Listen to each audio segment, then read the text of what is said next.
Guys, welcome back for chapter 12. This is going to be our last chapter of our unit on linkage institutions. So we've talked about like political parties and interest groups and elections and campaigns, and we're going to wrap up here with a section on the media. So learning targets are all listed for you in your note guide. If you download that, we'll talk a little bit about the evolution of the press, talk about some different news sources, talk a little bit about media bias, so on and so forth. So you can take a peek at all your learning targets in that note guide. All right, so we'll get going on our who governs and to what ends questions. So the first one is how much power does the media have? And you may think it's super powerful, you may think it's not powerful enough, and certainly the media does have a good share of power in our political system, but it is limited to some degree by what we call selective attention. Basically, that's our tendency to really only believe what is consistent with our own beliefs. So the media could say whatever, but if what they say is not consistent with my beliefs, I am not that inclined to believe them and trust them. It's also limited by personal experience, right? If you had personal experience, they could be chatting all night on the news about whatever issue it may be. But if you have a personal experience with that issue, the media probably isn't going to be able to influence your thought that much. Now, there are certainly instances where the media does have more power and can influence people a little bit more. So the next question is, can we trust them to be fair? And that's maybe an opinion question, and we know from public opinion polling that the public thinks the media is not all that trustworthy. And that's probably even more true today as I record that lecture than it was when this polling was done years ago, right?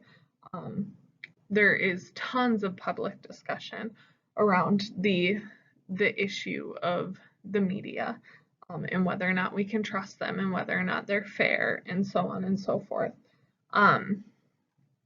Now, we know based on just polling data that occupationally speaking, journalists do tend to be more liberal than the rest of the population. We could look at polling and exit polls and make a ton of assumptions about how every occupation tends to vote, right? So just because we say that journalists tend to be more liberal does not mean that there's also not conservative journalists, right? And much like we maybe don't let our own biases and our own political affiliation get in the way of our day-to-day jobs, we don't have, a great way of really gathering evidence on whether or not journalists let their biases really sneak into their work. Now that's different if we're talking about like editorial media, where literally they're just sharing their opinion, versus just like reporting on a news story. Like how influenced is that by an individual's bias, right? And then it asks, what public policies will the media support? And so this really varies by media source, but media knows that they don't have a ton of influence on issues that we have personal experience with. So for that reason, they tend to focus more on issues that are like more remote from the average American's personal experience. Think like foreign affairs, maybe, for example. That's the realm that they have more influence in. Now, where does the media fit in our political system? We have had a commitment to a free press in the United States. That's really grounded in the First Amendment. And when we compare ourselves to other nations similar to us, our commitment to a free press is much stronger than like the commitment to a free press in most of Europe. In Europe, they have a lot stronger libel and slander laws.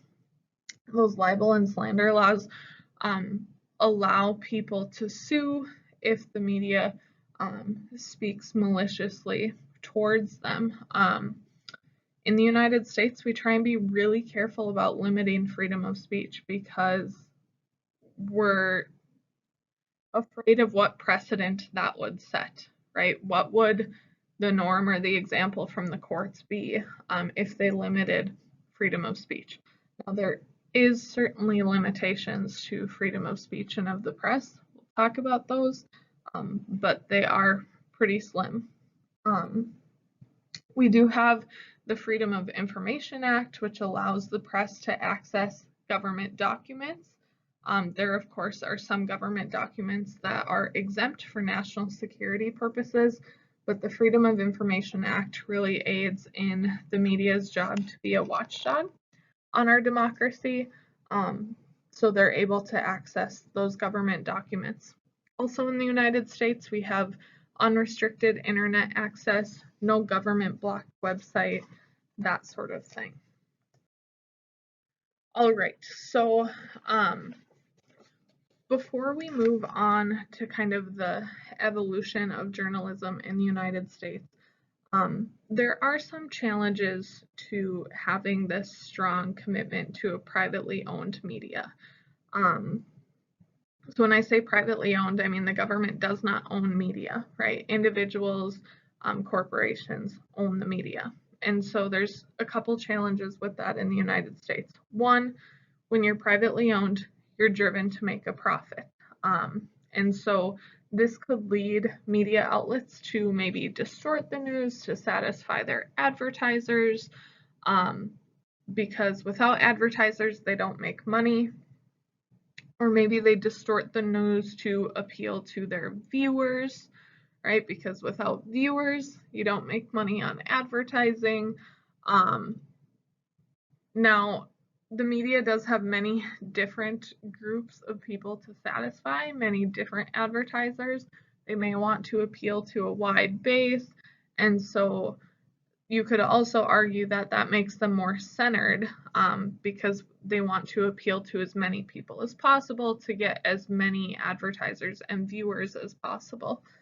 So it can work both ways. You also have the issue of media bias, right? There's a number of reporters who have similar views.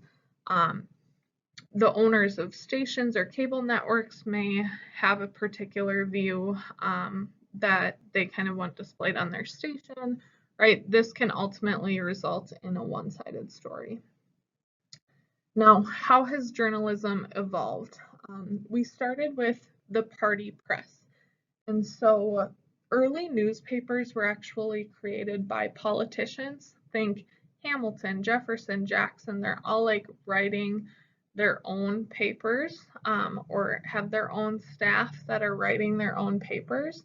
And so obviously the party press has a partisan bias because journalists were on government payroll, journalists were party members.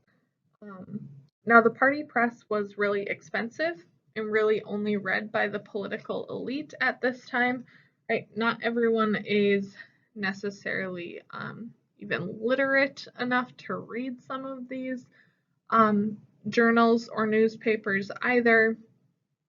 And so the party press is kind of limited in its audience, right? But it is heavily biased. The picture I have here is from the National Gazette, which was owned by Jefferson. So then we move to the popular press. And the movement to the popular press really is a result of changes in society and technology that allow daily newspapers to become readily available. And these daily newspapers have mass readership. The rotary press pictured here makes it really cheap, fast, easy to print, and to print a lot. And so that's where this advancement in technology allows these newspapers to be more widespread. We call this age the popular press. Now, the popular press was not unbiased.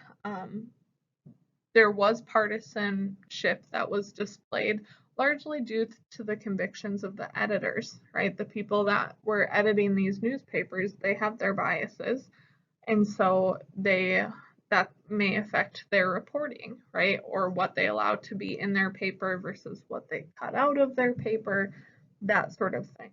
So it is due to the convictions of editors that media is biased at this point versus the party press, which was biased because party members owned and ran these newspapers.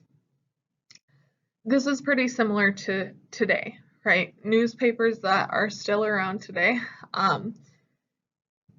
they are edited by people that are human, like you and me, right? And we have our biases, and that could affect our editing and our reporting as well. Then we move to this age of magazines. And so during this time, the middle class favored new, more progressive periodicals. At this point, we're talking like late 1800s. Individual writers really gained a national following. The number of competing newspapers declined, and this really reduced sensationalism, which is the use of exciting or shocking stories or language, sometimes at the expense of accuracy, in order to provoke public interest. And the readers of these magazines tended to be more sophisticated, more elite, and so many of the political magazines that came out around this time, some of them are still around today, but definitely not as popular. Going back to that piece on sensationalism, because newspapers weren't competing, basically every neighborhood, every community had their own newspaper, so you just got the local newspaper, rather than having just like a few newspapers nationally that were competing with one another. Because the competition declines, there's less need for sensationalism, less need to make the news exciting, and so now newspapers are kind of boring, right?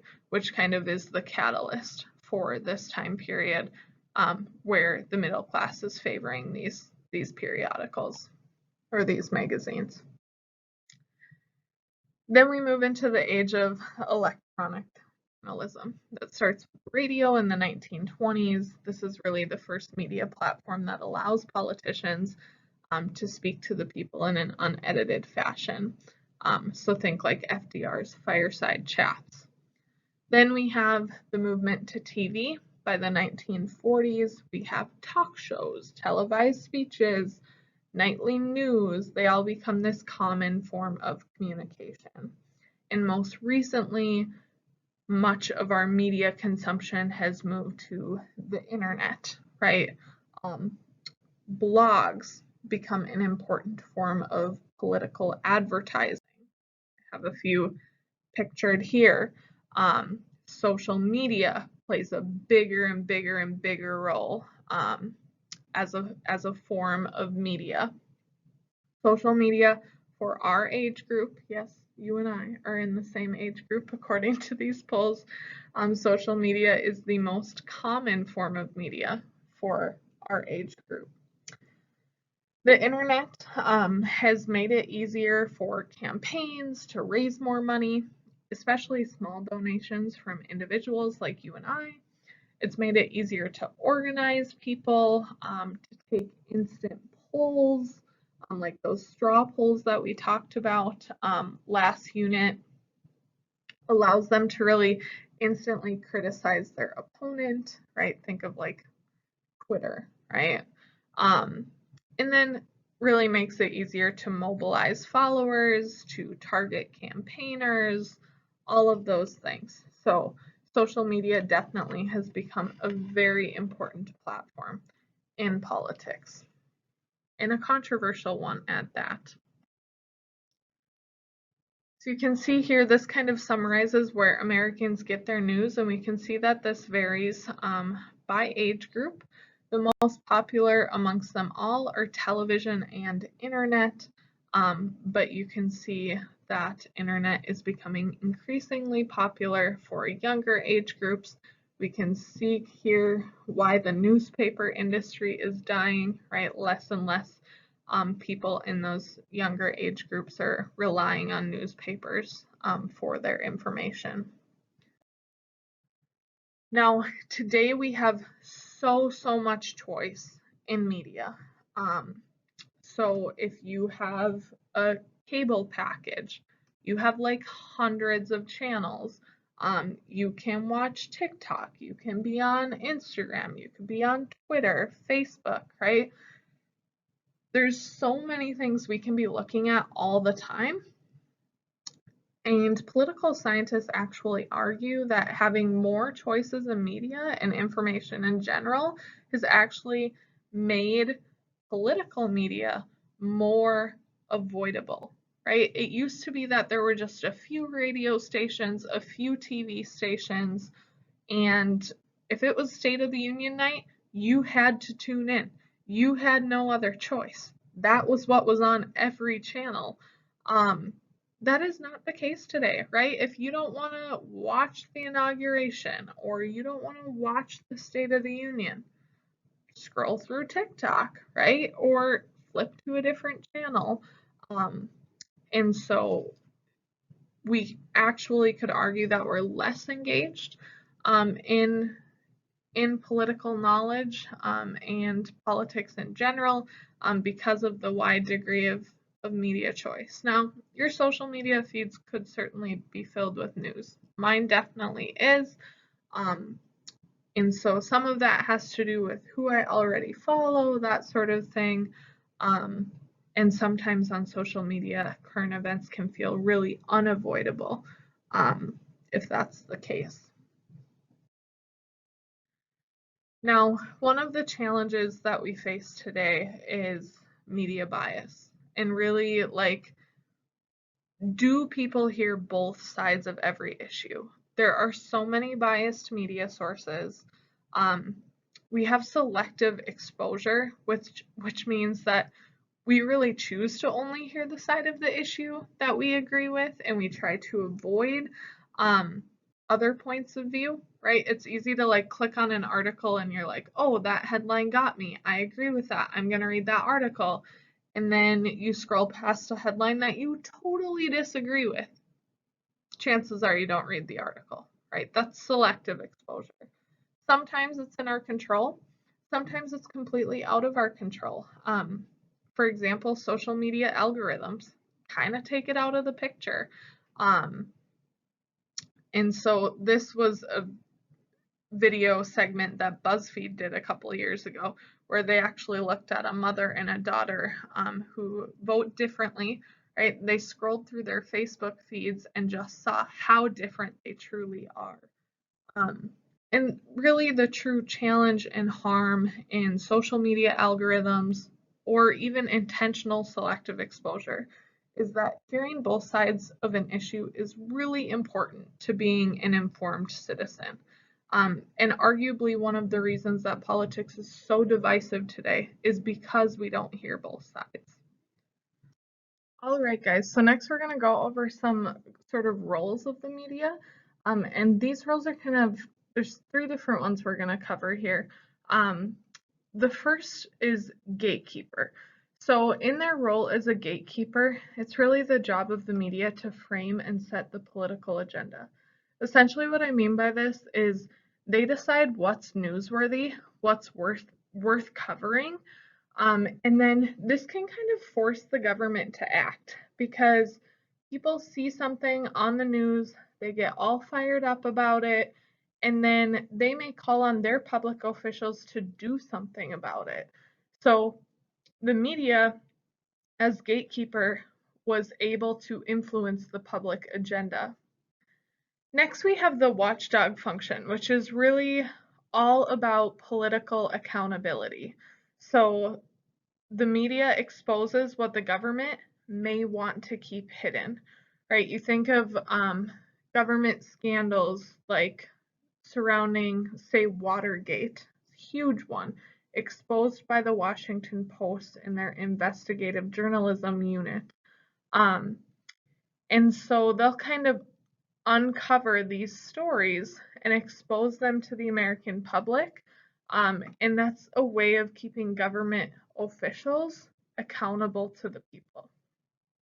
The last is their role as a scorekeeper. And so this is the same sort of thing as horse race journalism that we talked about in the last unit. And so the media really judges the successes and failures of government officials, whether that be people who are actively in government or people who are running for office.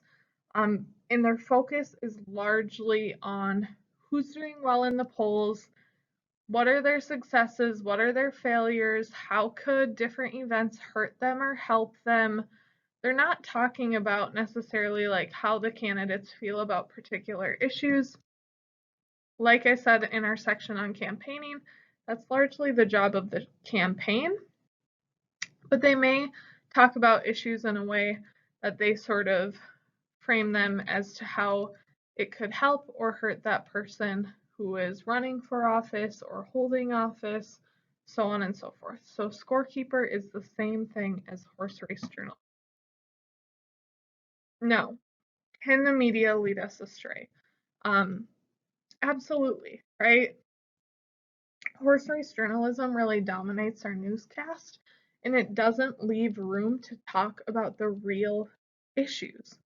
Number one, real issues don't really capture your average reader's attention. And so you want a good headline, right? And if you want a good headline, you're maybe not talking about like, how do Trump and Biden compare on foreign policy, right? You're not going to get many readers. You want something exciting, and usually that's not necessarily related to the issues. It also separates the role of the press from the message of campaigns, like I said. Sensationalism and negativity. So sensationalism kind of goes with that headline piece, right? You need the exciting headline. But the negativity piece, the media tends to focus on the negative rather than the positive. In 2012, during that election cycle, there were twice as many negative stories as positive stories published by mainstream media. And so the mainstream media is really always on the lookout for scandal, corruption, bad news, right? Because again, that's kind of what captures a reader's attention. We have what we call an adversarial press.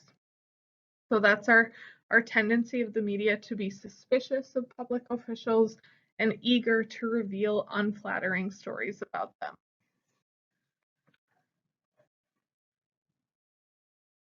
Now, are there limits to media power? Absolutely. Like I said, the media is most powerful when people know the least about an issue. The media is less able to move people on issues that they have personal experience with. So it's harder for the media to be influential on economic policy. They're going to be more influential on like foreign policy or these policy issues that are maybe way over the average voter's head. The media is also constrained by elites due to information dependence. So if you've watched House of Cards on Netflix, Zoe is a journalist pictured here on the left, and she relies on Frank, who's in Congress, for insider information. So if she can't get Frank to talk to her, she's not getting information, right? And you'll see that a lot. Like when you're reading news stories, you'll see like according to a, source from the White House, so on and so forth. Usually don't name their sources because they want to remain, anonymous. anonymous. But the media is limited in that way because if they can't get sources to talk to them, then they may not get this insider information that is breaking news. All right, then we have trust in the mass media by party. I'm not going to talk that much about this, but I do want you guys to take a second here, look at this Gallup poll. This was done through 2014. And I want you to think about just one, how would you summarize this poll? And then two, what projections would you make if you were to stretch this graph out, right? Stretch it past 2014, bring it up to 2020. What would change? Would anything change? Would these trends remain stable? Make some projection. All right. Next, we got media bias. So I mentioned already that prominent journalists do tend to be Democratic more often than Republican. The media is also generally said to have a liberal bias, but there's so much media out there today that you can easily find conservative media as well. You can kind of see here how presidential picks varied by preferred media outlet. So a good majority of Republicans or people that were supporting Trump in 2016 chose Fox News as their preferred media outlet. You can see that Clinton supporters were more spread across like CNN, ABC, MSNBC, majority Democrats watching that station. NBC, just about 50%, right? So the public does really think that media is biased, and because we do this process of selective exposure, where we go ahead and we listen to people that share common ideas to us, that kind of results in what's shown on the chart here. Now, media bias, according to different studies, and there's different media bias outlets out there that just research this stuff. They say that bias is less pronounced than public opinion thinks. And so there's a number of different websites where you can look at bias from all these different websites, blogs, TV stations, so on and so forth. All Sides would be one of them, but there's a ton of kind of independent think tanks looking at this, and they say the public is more skeptical than their research actually shows. Now, President Trump has largely opposed the mainstream media in what he considers to be an unfair coverage of his presidency. That may play into some of your projections about how people trust the media today, right? Do people trust the mainstream media more today or not than they did, say, 10 years ago? Does it vary by political party? So on and so forth. So, more recently, the media has been criticized, especially social media, has been criticized for, what they choose to host on their sites versus what they block and those sorts of things. So it's certainly becoming a more and more controversial issue every day. All right. Now, in terms of regulations of the media, we'll kind of break it down by type of media. So starting with newspapers. Newspapers are not all that competitive. Like I said, each kind of city has their own. And they have the least amount of government regulation. There's no license required to operate a newspaper. Like, you could make one pretty easily. Just get a business license. You don't need anything unique to the press in terms of licensure. With radio and TV, We're more competitive, and that means more regulations. You need licenses to operate. They need to submit information about their programming, how it meets community needs, so on and so forth. There's a number of rules that they have to follow, and those are issued by the FCC. The FCC, the bureaucratic agency that oversees this type of media, is more so looking into complaints, but they do sometimes issue mandates about having like less violence, more public service programs, granting equal time to different, advertisers, campaigns, so on and so forth. So there's a number of rules with television in particular, but radio too. The internet, at this point, there's almost zero regulations, at least issued by the federal government. There's no content regulations. I could see those coming in the future. I think the internet is so big, so hard to wrap your head around, and also international, which complicates things. And so regulations could certainly come down the road, but Congress needs to kind of figure out what they could do about it. All right, then we have conglomerates. So these are just business conglomerates. These are like big companies that own a bunch of smaller companies. Coke, Kraft, Kellogg, General Mills, so on and so forth. The same sort of phenomenon exists in the media. All right, so this is an example of everything that PepsiCo owns, right?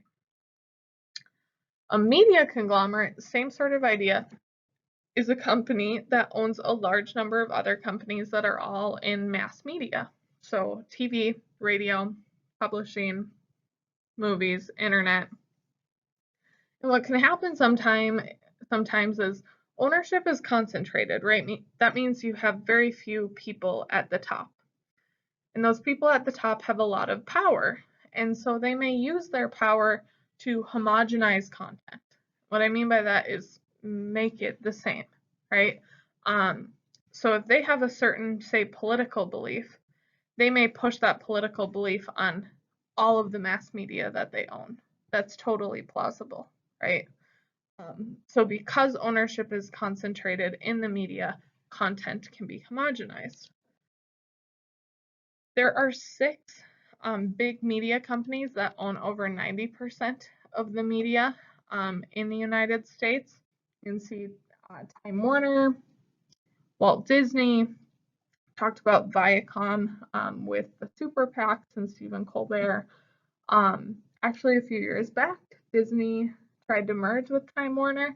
The government actually said no to that because they said that would become a monopoly. And our government does as much as they can to prevent monopolies. This is an example of Walt Disney Company.